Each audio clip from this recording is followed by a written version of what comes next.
এবার আমি পুঁই শাক পাতাটা বাটাটা করে নেব ভেজে। কড়াইতে তেল দিলাম। এবার কড়াইতে একটু কালো জিরে দেব।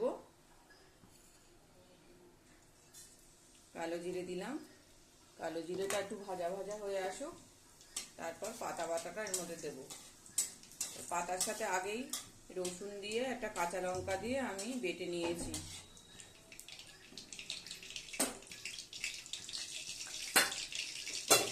এরকম খেতে খুব ভালো লাগে।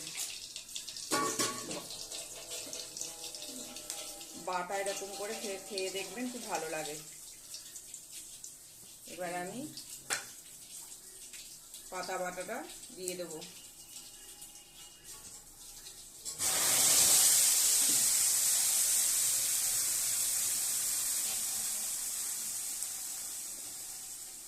মিক্সির বাটিতে কাঁচিয়ে ভালো করে দিয়ে দিই।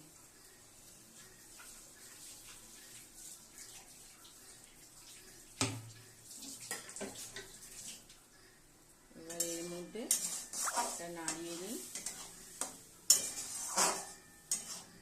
এর মধ্যে অল্প করে হলুদ দেব,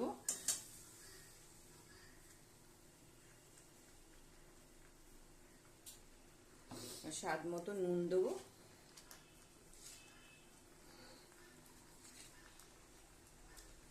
সামান্য একটু চিনি দেবো।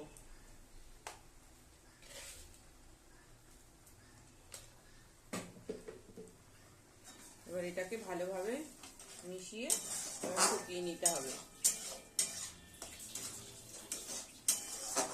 এবার সমানে এটাকে আস্তে আস্তে নাড়তে হবে, নেড়ে নেড়ে শুকিয়ে নেব। এই হয়ে এসছে আমার। এবার আর একটু নাড়াচাড়া করে নামিয়ে দেব।